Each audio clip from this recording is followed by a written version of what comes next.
ईशा भिसे मृत्यू प्रकरणानंतर सत्ताधारी भाजपसह अनेक राजकीय पक्ष आणि संघटना यांच्याकडून दीनानाथ रुग्णालयाविरोधात आंदोलनं झाली।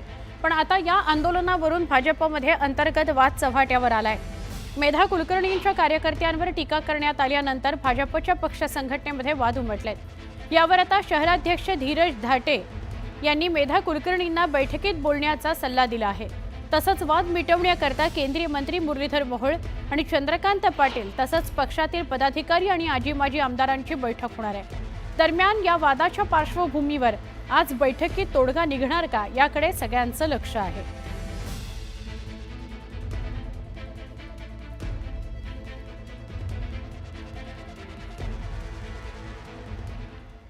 पुणे महापालिकेने शहरातील सगळ्या खासगी रुग्णालयांना रुग्णांवरील तातडीच्या उपचारासंदर्भात नोटीस पाठवलेली आहे।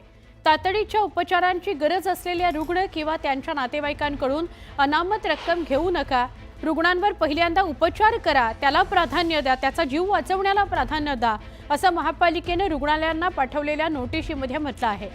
पुणे महापालिका कार्यक्षेत्रातील खासगी हॉस्पिटल्स, नर्सिंग होम्स, रुग्णालय यांना संबंधित नोटीस बजावण्यात आलेली आहे। सगळ्या शुश्रूषागृहांनी रुग्णांच्या आर्थिक क्षमतेचा विचार न करता गंभीर रुग्णांना प्राधान्याने सेवा द्यावी, असं नोटिशीमध्ये नमूद केलंय। महापालिकेच्या या भूमिकेमुळे तातडीच्या उपचारांकरता रुग्णालयामध्ये दाखल होणारे रुग्ण आणि त्यांच्या नातेवाईकांना चांगलाच दिलासा मिळण्याची शक्यता आहे।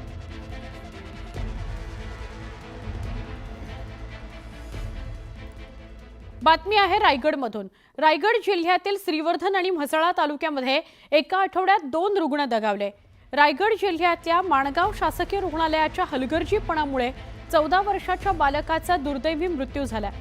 गौरांग गायकर असं मृत्यू झालेल्या मुलाचं नाव आहे। 7वीत शिकणारा गौरांग 2 दिवसांपासून आजारी होता। या आरोग्य यंत्रणेच्या बेजबाबदारपणावर राष्ट्रवादी काँग्रेसचे प्रदेशाध्यक्ष तटकरे यांनी संताप व्यक्त केला। या घटनांची सखोल चौकशी करून दोषींवर कारवाईच्या सूचना त्यांनी सरकारला केल्या आहेत।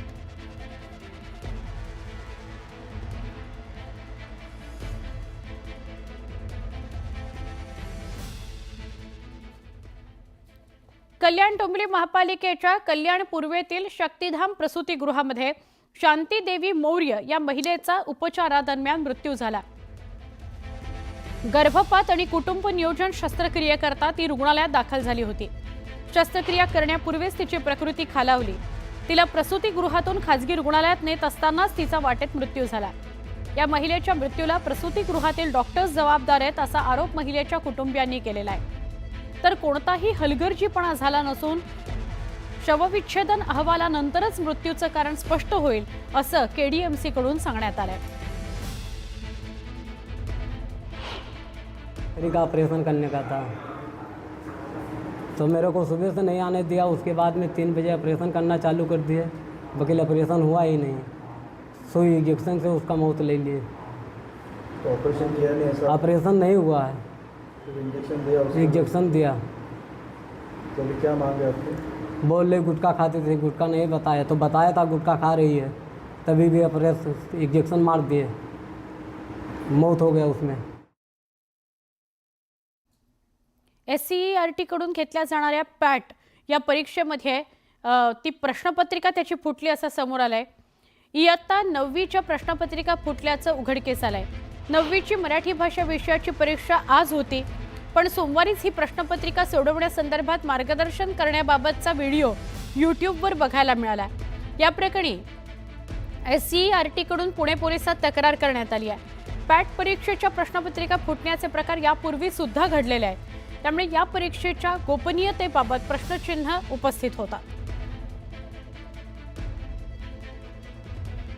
आमचे प्रतिनिधी अभिजित पोटे यांच्याशी बोलूया।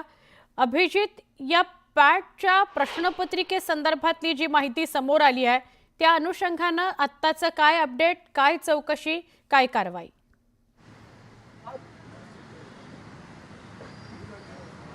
नक्कीच आपण पाहतोय की राज्य शासनातर्फे जो पॅटचा पेपर घेतला जातो 1ली ते 9वीच्या विद्यार्थ्यांसाठी जो कौशल्य विभागाचा हा पेपर आहे कौशल्य विभागाचा जे मराठी इंग्रजी आणि गणित या 3 भाषेत हा पेपर घेतला जातो आणि त्याचाच जो मराठीचा पेपर होता तो आज दुपारी ही परीक्षा होणार होती पण काल संध्याकाळच्या सुमारासच हा पेपर जो आहे तो एका यूट्यूब चॅनलवर नुसतं प्रश्नपत्रिकाच नाही आहे तर त्याचे उत्तर देखील या यूट्यूब चॅनलवरती आलेले पाहायला मिळतात. मराठीचा हा मुख्य पेपर होता जो HCERT तर्फे दरवर्षी विद्यार्थ्यांचा घेतला जातो 1ली ते 9वीच्या विद्यार्थ्यांना त्यांचे कौशल्य चाचणी करण्यासाठी खरं तर हा पेपर गेल्या अनेक वर्षापासून घेतला जातो पण गेल्या काही वर्षापासून ह्या पेपर फुटीमध्ये मोठी वाढ झालेली पाहायला मिळते.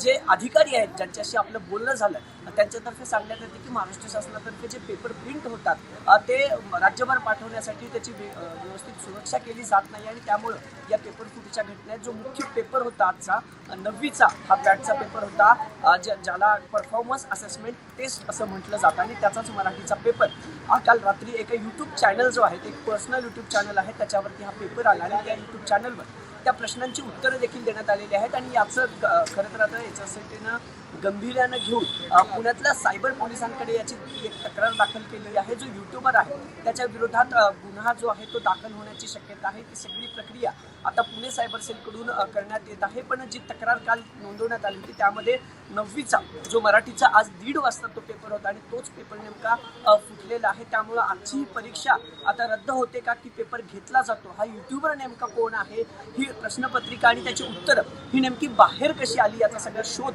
आता घेतला जाणार आहे. खरं तर जे महाराष्ट्र शासनाचा जो विभाग आहे HCERTचा त्यांच्याकडून हे पेपर घेतलं जातं ज्याला राज्य शैक्षणिक संशोधन व प्रशिक्षण परिषद असं म्हटलं जातं आणि हा 1ली ते 9वीच्या विद्यार्थ्यांसाठी हा खरं तर घेतला जातो पण आता हा मराठीचा पेपर फुटल्याने पुन्हा एकदा मोठा प्रश्नचिन्ह या सगळ्या प्रक्रियेवर निर्माण झालेला पाहायला मिळतोय. नक्की धन्यवाद. आपण सविस्तर माहिती दिली त्याबद्दल. दीनानाथ मंगेशकर रुग्णालयातील गर्भवती मृत्यू प्रकरणी धर्मादाय आयुक्त कार्यालयाच्या समितीकडून चौकशी सुरू आहे. धर्मादाय सहायुक्तांसह एकूण 5 सदस्य या समितीमध्ये असणार आहेत जे चौकशी करतील.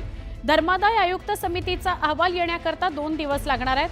डॉक्टरांनी पैसे मागितले होते का? त्या 5.5 तासात रुग्णालयात नेमकं काय काय घडलं? वैद्यकीय हलगर्जीपणा कुठे झालेला आहे का? अशा 3 मुद्द्यांवर ही समिती अहवाल देणार आहे. तर माता मृत्यू अन्वेषण समितीचा अहवाल आज दुपारपर्यंत येणं अपेक्षित आहे.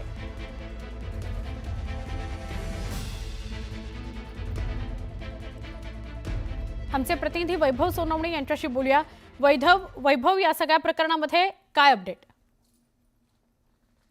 या सगळ्या प्रकरणामध्ये काल प्राथमिक अहवाल जो आरोग्य समितीने दिला राज्य सरकारनं नेमलेल्या त्या समितीच्या अहवालानंतर आणखी 2 अहवाल जे आहेत ते येणं त्याची प्रतीक्षा आहे. त्यानंतर या रुग्णालयावरती नेमकी काय कारवाई होऊ शकेल ते समजेल. त्यात महत्वाचा अहवाल जो आहे तो माता मृत्यू अन्वेषण समिती जी आहे तिचा अहवाल आज दुपारपर्यंत येणं अपेक्षित आहे. नेमका या महिलेचा मृत्यू जो आहे तो कशामुळे झाला याची कारणमीमांसा ही समिती करेल. आज दुपारपर्यंत हा अहवाल आल्यानंतर धर्मादाय आयुक्तांना राज्य सरकारनं जो या प्रकरणात अहवाल द्यायला सांगितलेला होता 5 तास 10 लाख रुपये न भरल्यामुळे या महिलेला रुग्णालयात ठेवण्यात आलेलं होतं, तिच्यावरती उपचार करण्यात आले नाही. या सगळ्या बाबींची चौकशी जी आहे ती धर्मादाय आयुक्तांकडून केली जाईल. मात्र आता या प्रकरणामध्ये जी माहिती समोर येते दोन्ही कायदे जे आहेत बॉम्बे नर्सिंग ऍक्ट असेल किंवा धर्मादाय आयुक्तांकडे नोंदणी असलेली रुग्णालय असतील या सगळ्यांकडून हॉस्पिटलला अगदी दोषी जरी धरण्यात आलं तरी पण या कायद्यामध्येच कारवाईची तरतूद जी आहे ती अत्यंत कमी आहे.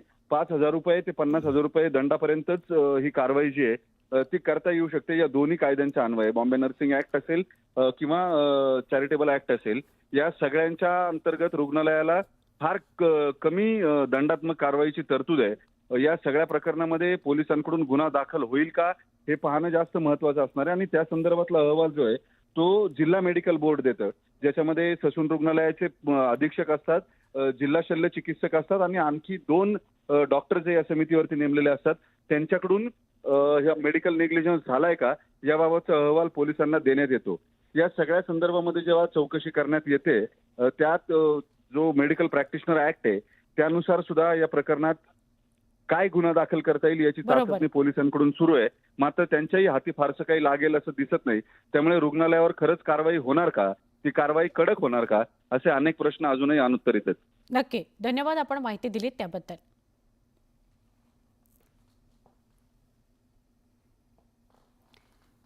धर्मादाय समिती अहवालात कुणावर ठपका ठेवला जातो हे बघणं महत्त्वाचं ठरणार आहे. 2 अहवाल प्रतीक्षेत आहेत. एक अहवाल 2 दिवसांनी येणार आहे आणि एक अहवाल आज दुपारनंतर येईल.